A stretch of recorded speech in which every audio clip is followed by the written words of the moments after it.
জয় শ্রীকৃষ্ণ। রাধে রাধে। আশা করব ভক্তরা মাতাজিরা আপনারা সবাই ভগবান শ্রীকৃষ্ণ এবং শ্রীমতী রাধারানীর কৃপায় সবাই ভালো আছেন। আজ সনাতন ধর্মের প্রচারক কৃষ্ণের দাস সুজিত নাহা আপনাদের সামনে উপস্থিত হয়েছি। যে ভক্তরা মাতাজিরা আপনারা যে ধর্মীয় যে অনুষ্ঠানগুলো করছেন বা ধর্ম সম্পর্কে অনেকেই জানেন না, কারণ আমাদের ধর্মটা সনাতন ধর্ম। এটা আদি নেই, অন্ত নেই।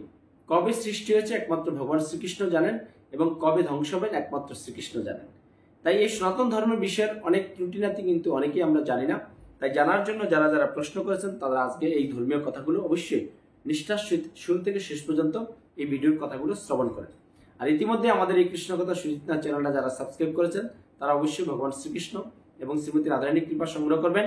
যারা নতুন ভক্ত ভিউয়ার্স মাতাজি আছেন সবার চরণে প্রণতি নিবেদন, আপনারা আমার এই কৃষ্ণ কথা সুজিত চ্যানেলটা সাবস্ক্রাইব করে বেল আইকন অন করে অল করে রাখুন। তাহলে আপনি ঘরে বসে পৃথিবীর যেখানেই থাকবেন সুন্দর নির্মল বাংলা ভাষায় আপনি প্রশ্ন করলে আপনার উত্তর জানতে পারবেন এবং সনাতন ধর্মের বিভিন্ন একাদশী মাহাত্ম্য এবং ভগবান শ্রীকৃষ্ণের যে তিথি নিয়মগুলো সঠিক সময়টা অন্তত জানতে পারবেন ঘরে বসে। তা আজকে প্রথম প্রশ্ন করেছেন আগরতলা ত্রিপুরা থেকে পুষ্পা ভৌমিক। মহারাজ, আমার প্রশ্ন, ব্রাহ্ম মুহূর্ত কতক্ষণ থাকে? ব্রাহ্ম মুহূর্তে কি কি কাজ নিষিদ্ধ, কৃপা করে আপনি বলবেন। খুব সুন্দর প্রশ্ন। আগরতলা ত্রিপুরা থেকে আমাদের পুষ্পা মাতাজি ফোন জানতে চেয়েছেন যে ব্রাহ্ম মুহূর্ত কতক্ষণ। দেখেন, আমরা প্রত্যেকটা একাদশীতে বলে দিই যে ব্রাহ্ম মুহূর্ত কখন শুরু হয়? ভোরবেলা 3:30 থেকে 4:30টার মধ্যে, সূর্য ওঠার 1 ঘন্টা 36 মিনিট পূর্বে, যেটা শাস্ত্রে সুন্দর করে বর্ণিত আছে। এই টাইমের মধ্যে চেষ্টা করবেন। আমরা আগে দেখেছি, শাস্ত্রেও পেয়েছি যে প্রত্যেকটা সনাতনীর মানুষটা কি এই ব্রাহ্ম মুহূর্তে উঠে স্নান করতেন প্রতিদিন। ভোরবেলা স্নান করলে কি হয়? দেহটা শুদ্ধ হয়। সারাদিন দেখবেন আপনি কাজকর্মে একটা আলাদা ইমেজ পাবেন, আনন্দ পাবেন। কারণ ব্রাহ্ম মুহূর্তে উঠে যখন আপনি স্নান করবেন তখন চারিদিকটা পবিত্র থাকে এবং তখন দেব দেবীরা সমস্ত জলের মধ্যে অবস্থান করেন। তো সেই সময় যদি আপনি জলের মধ্যে স্নান করেন আপনার শরীরটা সারাদিন পবিত্রতা থাকে ভক্তরা মধ্যে। তাই চেষ্টা করবেন প্রতিদিন ব্রাহ্ম মুহূর্তে স্নান করতে। যদি আপনি প্রতিদিন না পারেন, একাদশী দিন অবশ্যই 3:30 থেকে ভোরবেলা 4:30টার মধ্যে স্নান করবেন, কারণ সূর্য মোটামুটি 6টার মধ্যে আকাশে চলে আসে, পূর্ব আকাশে। এটা হলো সঠিক শাস্ত্র ব্রাহ্ম মুহূর্তের সময়। আর মাতাজি, আপনি জানতে চেয়েছেন ব্রাহ্ম মুহূর্তে কি কি নিষেধ কাজ করা। কমপক্ষে আপনি 4টে কাজ ব্রাহ্ম মুহূর্তে নিষেধ ভক্তরা মাতাজিরা আজকে আপনারা এই ভিডিওতে শ্রবণ করুন। সমগ্র বিশ্ববাসী জেনে যান যে ব্রাহ্ম মুহূর্তে কোন 4টে আপনি কাজ করবেন না। 1 নম্বর হলো, কেউ আপনার শারীরিক মিলন হবেন না, স্বামী স্ত্রী যে আমরা দৈহিক মিলন হয় সেই মিলনটা কিন্তু ব্রাহ্ম মুহূর্তে করবেন না আপনারা, তাহলে কিন্তু আমাদের জঘন্য অপরাধ হয়। হ্যাঁ, আমরা হয়তো অজ্ঞাত কারণে অনেকে করে ফেলি আমাদের কামনা বাসনা এই সংসার জীবনের জন্য, কিন্তু ব্রাহ্ম মুহূর্তে নারী পুরুষের মিলন না করাই ভালো ভক্তরা মাতাজিরা। দ্বিতীয় হলো, আপনি এই সময় কোনো মিথ্যা কথা বলবেন না ব্রাহ্ম মুহূর্তে। 2 নম্বর, একদম মিথ্যা বর্জন করবেন। যদি আপনার একদম কষ্ট হয়, হয়তো আপনার কাছে কেউ ফোন করে কিছু জানতে চাইলো বা আপনি পরিবারে থাকেন, কারোর সাথে কোনো কথা বলতে হবে, আপনি কথা প্রয়োজন হলে না বলে থাকবেন, তবুও মিথ্যা কথা আপনি বলবেন না ব্রাহ্ম মুহূর্তে, তাহলে কিন্তু জঘন্যতম অপরাধ হবে। এটা গেল 2। আর তৃতীয় হলো পরনিন্দা পরচর্চা, যে অপরের নিন্দা করা, যেটা আমরা কিন্তু ভক্তি জীবনে এসেও আমরা কিন্তু এই একটা জিনিস ছাড়তে পারি না। যে দেখেন সে এই প্রসাদটা কেমন করে পেল, সে দেখেন আমাকে প্রসাদটা দিতে মুখটা যেন কেমন করলো, সে দেখেন আমি এখানে বসে আছি চেয়ারে মন্দিরের সামনে, হ্যাঁ আমার দিকে কেমন যেন করে তাকালো। এই যে পরনিন্দা করা, বা দেখেন কেমন একটা ধুতি পাঞ্জাবি পোশাক পরে এসছে বা মালা জপেছে কেমন করে, এই যে পরনিন্দা করা, এগুলো খুব জঘন্য অপরাধ হয় ভক্তরা মাতাজিরা। তাই ব্রাহ্ম মুহূর্তে আপনি কখনো পরনিন্দা পরচর্চা করবেন না। এটা হলো তৃতীয়।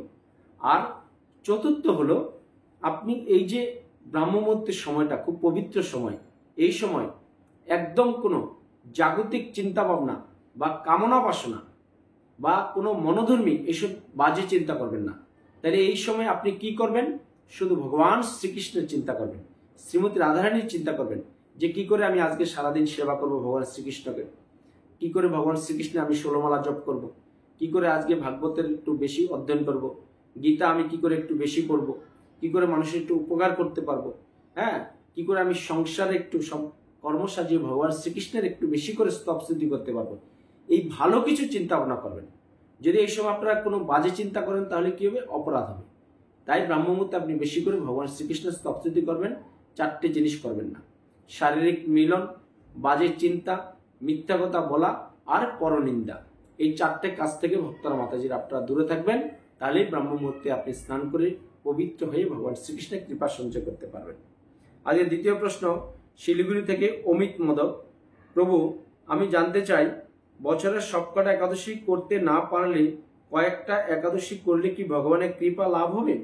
লাভ হবে, অবশ্যই লাভ হবে। একটা সাধারণ কথা দেখেন, যে আপনি সারাদিনে যদি 3 বেলা আমরা আহার করার কথা থাকে বা 4 বেলা করার কথা থাকে, আমরা যদি সঠিক টাইমে আহারটা করি তাহলে আমার শরীরটা ঠিক থাকবে।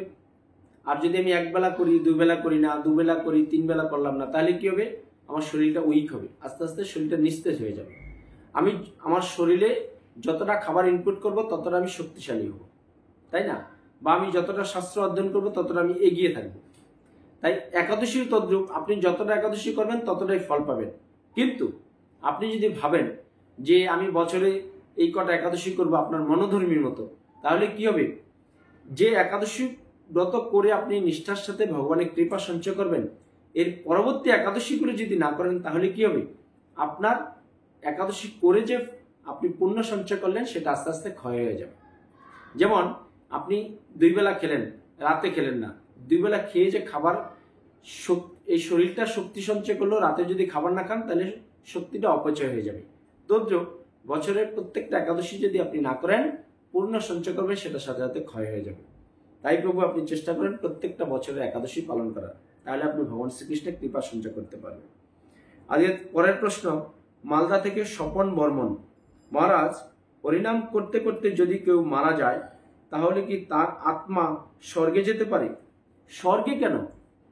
হরিনাম সংকীর্তন করতে করতে এই মালার মাধ্যমে, বা কেউ যদি খোলকর্তাল বাজাচ্ছে সেখানে যদি হরিনাম শ্রবণ করতে করতে কেউ মৃত্যুবরণ করে, সে স্বর্গে যাবে না, সে যাবে সরাসরি গোলকধাম বৃন্দাবনে। হরি বল হরি বল, ভগবানের কাছে যেতে পারবে। এই জন্য শাস্ত্রে বলেছে যে আপনি সারাদিন হরিনাম সংকীর্তন করলেন, সাধুসঙ্গ করলেন, আর মৃত্যুর সময় আপনি জড়জাগতিক চিন্তা করলেন, তাহলে আপনি কখনোই ভগবত ধামে যেতে পারবেন না। যেটা হয়েছিল জড়ভরতের কাহিনী, ভক্তরা মাতাজিরা আপনারা সবাই জানেন সেই কাহিনীটা। জড়ভরত মৃত্যুর সময় সে হরিণের চিন্তা করেছিল, পরবর্তী জন্মে সে হরিণ হয়ে জন্মেছিল। তাই আমরা মৃত্যুর সময় যে চিন্তা করব সেটাই কিন্তু পরবর্তী জনিতে আমাদের। তাই কেউ যদি হরিনাম সংকীর্তন করতে করতে মৃত্যুবরণ করে, হরিনাম সংকীর্তন করতে করতে সে শ্রবণ করে মৃত্যুবরণ করে, সে যদি ভগবত ধামে যেতে না পারে, সে মৃত্যুর পরে কি হবে, ভগবান তাকে আবার কোনো ধার্মিকের ঘরেই পাঠাবে, সে যেন যেখান থেকে শেষ করে গেছিল সেখান থেকে জীবনটা শুরু করে তার এই মনুষ্য জীবনটাকে সার্থক করে আমরা যে ভগবান শ্রীকৃষ্ণের কাছ থেকে আসি, গোলকধাম বৃন্দাবনের কাছ থেকে, সেখানে যেতে পারবো। সেখান থেকে যেতে পারলে আর কি হবে, আমাদের জন্ম মৃত্যু জরা ব্যাধির এই ত্রিতাপের দুনিয়ায় আমাদেরকে আর কষ্ট পেতে আসতে হবে না। তাই হরিনাম সংকীর্তন আপনারা সবসময় করুন, যাতে মৃত্যুর সময় আপনি হরিনামকে সঙ্গে নিয়ে যেতে পারেন, তাহলে আপনার জীবনটা সার্থক হবে। পরের প্রশ্ন শুভ্রা পাইন, কলকাতা থেকে। মহারাজ, আমার বয়স 48, আমি কি এখন থেকে একাদশী ব্রত শুরু করতে পারবো? আপনার একাদশীর ভিডিও দেখে খুব আগ্রহ জেগেছে একাদশী ব্রত করতে। খুব সুন্দর মাতাজি, আপনার চরণে প্রণতি নিবেদন শুভ্রা পাইন, যে আপনার বয়স 48, অনেকটা বছর হয়ে গেছে। হ্যাঁ, তাই আপনি একাদশী শুরু করুন। আপনি যেহেতু আমার ভিডিও দেখে আপনার একাদশী করতে আগ্রহ জেগেছে, আপনার চরণে প্রণতি নিবেদন, আপনি একাদশী শুরু করুন। যে সামনে একটা একাদশী আসছে, চৈত্র মাসের কৃষ্ণপক্ষিয়া পাপমোচনী একাদশী, এটা থেকে শুরু করুন। একাদশী করার কোনো বয়স লাগে না, শাস্ত্রে আছে 8 থেকে 80 সবার করা উচিত একাদশী। তাই আপনার যখন শুভ বুদ্ধির উদয় হয়েছে, আপনি একাদশী শুরু করুন, তাহলে ভগবান শ্রীকৃষ্ণের কৃপা সঞ্চয় করতে পারবেন। যতদিন বেঁচে থাকবেন অন্তত অন্য কোনো ব্রত করেন বা না করেন, একাদশী ব্রত করুন, তাহলে আপনার জীবনের সমস্ত পাপ মোচন হয়ে সংসার জীবনে আপনারা সবাই ভালো থাকতে পারবেন একাদশী ব্রতের প্রভাবে। তারপর প্রশ্ন ঝাড়গ্রাম থেকে স্বপ্না টুডু। গোসাই, আমি গ্রাম থেকে বলছি, আমাদের এখানে ধর্মকর্ম সেইভাবে কেউ করে না। ভগবানের সেবা কিভাবে শুরু করব একটু কৃপা করে বলবেন। আজকে দেখেন মাতাজি, ধর্মকর্ম আমাদের কলিযুগে অনেকেই করে না, তাই তাতে কি আছে? আপনি যখন গ্রামে থাকেন তাতে কোনো অসুবিধা নেই, আপনি ভগবান শ্রীকৃষ্ণের সৃষ্টি এই ভূমিতেই আছেন, হ্যাঁ, তাতে কোনো অসুবিধা নেই। আপনি ভগবানের যখন সেবা করার আগ্রহ এসছে, তার মানে ভগবান শ্রীকৃষ্ণ আপনার প্রতি কৃপা করেছে। কারণ শাস্ত্রে আমরা পেয়েছি যে কলিযুগে পূর্বজন্মের কোনো স্বীকৃতি না থাকলে আমরা কেউ ধর্ম করতে পারি না। তাই আপনি যখন ধর্ম করতে যান, আপনি একাদশী থেকে শুরু করুন, এই কলিযুগের যুগতম হরিনাম সংকীর্তন শুরু করুন, গীতা পড়ুন, ভাগবত পড়ুন, এগুলো শুরু করুন, একাদশী শুরু করুন। তাহলে আপনি ভগবান শ্রীকৃষ্ণ শ্রীমতী রাধারানীর চিত্রপট বা বিগ্রহ বসিয়ে ঘরে সেবা শুরু করুন। তাহলে আপনি ভগবানের পূজা অর্চনার মাধ্যমে মহামন্ত্র করুন, যেটা কলিযুগের যুগতম হরিনাম সংকীর্তন। হরে কৃষ্ণ কৃষ্ণ কৃষ্ণ হরে হরে, হরে রাম রাম রাম হরে হরে। এই 16 নাম 32 সংখ্যা জপা শুরু করুন। আত্মা, দেহ, মন, চিত্ত শুদ্ধি হবে।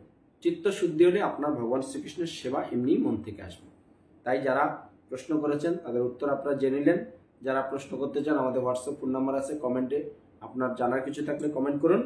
আপনার প্রশ্নগুলো নিয়ে আমরা নেক্সট একটা এপিসোডে আসবো। সবাই ভালো থাকুন, সুস্থ থাকুন এবং চোখ রাখুন আমাদের এই কৃষ্ণ কথা সুজিত নাথ চ্যানেলে। পরিশেষে আমার সাথে বলুন, জয় শ্রীকৃষ্ণ, রাধে রাধে। জয় শ্রীকৃষ্ণ, রাধে রাধে। জয় শ্রীকৃষ্ণ, রাধে রাধে। KBCS কৃষ্ণ ভাবনা কৃষ্ণ সংস্থার পক্ষ থেকে আমি সনাতন ধর্মের প্রচারক কৃষ্ণের দাস সুজিত নাহা সবাইকে জানাচ্ছি ভগবান শ্রীকৃষ্ণ এবং শ্রীমতী রাধারানীর আপনাদের আশীর্বাদ গ্রহণ করুন। সর্বদা হরে কৃষ্ণ মহামন্ত্র জপ করুন, সংসার জীবনে সুখে থাকুন। এই কষ্টসাধ্য মানব জীবনের একমাত্র সুখের রাস্তা হচ্ছে কৃষ্ণ চেতনা, কৃষ্ণ ভাবনা আপনারা সংযুক্ত করে আমাদের চ্যানেলটা অবশ্যই আপনারা সাবস্ক্রাইব করবেন। ঘরে বসেই সব কিছু জানতে পারবেন ভক্তরা মাতাজিরা। তাই কৃষ্ণ ভাবনা কৃষ্ণ চেতনা সংস্থার পক্ষ থেকে আমি আপনাদেরকে আরও জানাচ্ছি, মালার মাধ্যমে জপ করুন, দেহ মন সব শুদ্ধ হয়ে যাবে ভক্তরা মাতাজিরা। এবং আপনি যাতে এই জগতে ভগবান শ্রীকৃষ্ণের সেবা করে, যাতে মৃত্যুর পরে ভগবান শ্রীকৃষ্ণের অপাকৃত লীলায় অংশগ্রহণ করে আরও অপাকৃত সেবা আস্বাদন করবেন। তাই কৃষ্ণ ভাবনা কৃষ্ণ চেতনা সবসময় আপনার হৃদয় জাগ্রত রেখে এই যে কষ্টসাধ্য মানব জীবন আমরা পেয়েছি, এই জীবনকে যদি আমরা সার্থক করতে চাই, তো অবশ্যই ভগবান শ্রীকৃষ্ণ এবং শ্রীমতী রাধারানীর সেবায় ব্রত হয়ে আপনি পৃথিবীর যেখানেই থাকুন আমাদের এই চ্যানেলটা সাবস্ক্রাইব করে রাখুন। আপনি সবসময় এই কৃষ্ণকথা সুজিত নাথ চ্যানেল থেকে আপনি সবসময় অপাকৃত ভগবান শ্রীকৃষ্ণের বিভিন্ন মাহাত্ম্য লীলা এবং যখন যেটা আমাদের সনাতন ধর্মের শাস্ত্রীয় মতো হচ্ছে সেগুলো সব শ্রবণ করতে পারবেন। হরে কৃষ্ণ।